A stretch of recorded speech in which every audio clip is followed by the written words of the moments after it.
Welcome to another edition of NIF Australia's Israeli Election Preview.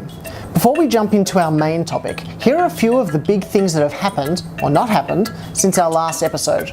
Firstly, with just a few days before candidate lists need to be submitted, the centre's two leading rivals to Benjamin Netanyahu, Benny Gantz and Yair Lapid, continue to fail in their negotiations to form a joint party which might give them the best chance of winning.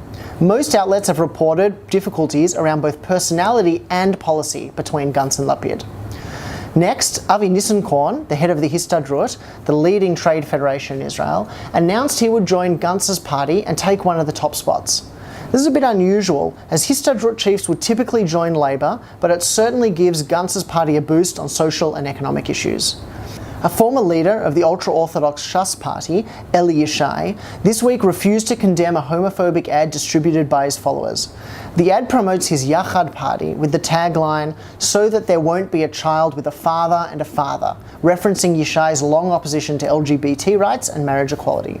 Even though Yachad doesn't look like they'll win any seats in the next Knesset, there's no denying the impact this type of campaign rhetoric has on LGBT Israelis.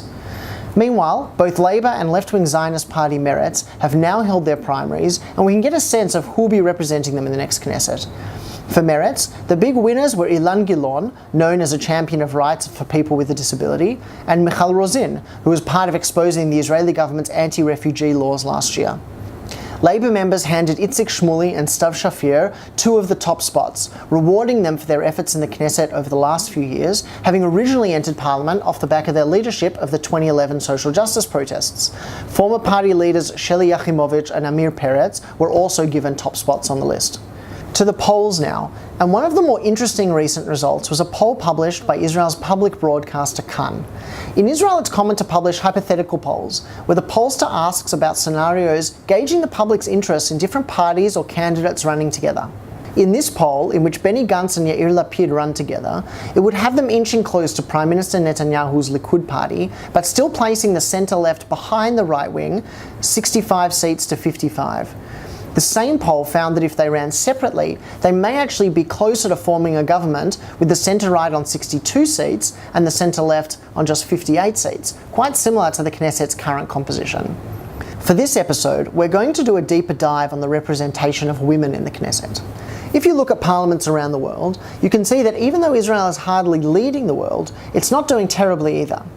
87 countries around the world are considered full or flawed democracies according to The Economist, and if you look you'll find that Israel is in similar company with other Western democracies like Australia, Germany and Canada. Historically, most countries have been on an upward trajectory, with Australia and Israel both roughly doubling the number of women in parliament over the last decade, although obviously still falling well short of parity.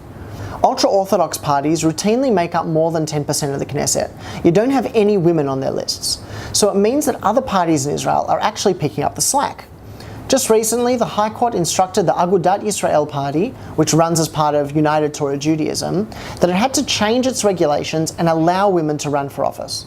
The party's leaders at the time were defiant and said the ruling wouldn't make any difference to their practices. They said that not putting women on the list is based on a historic decision of leading rabbis since the state's foundation, and the High Court knows there is no plan to change this.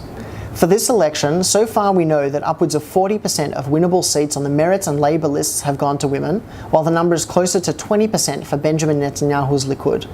While Benny Gantz is yet to reveal his full list, one they have confirmed for a winnable spot is ultra-Orthodox activist Omer Galinsky-Yankelevich, who looks like she'll become just the second Haredi woman in parliament in Israel's history.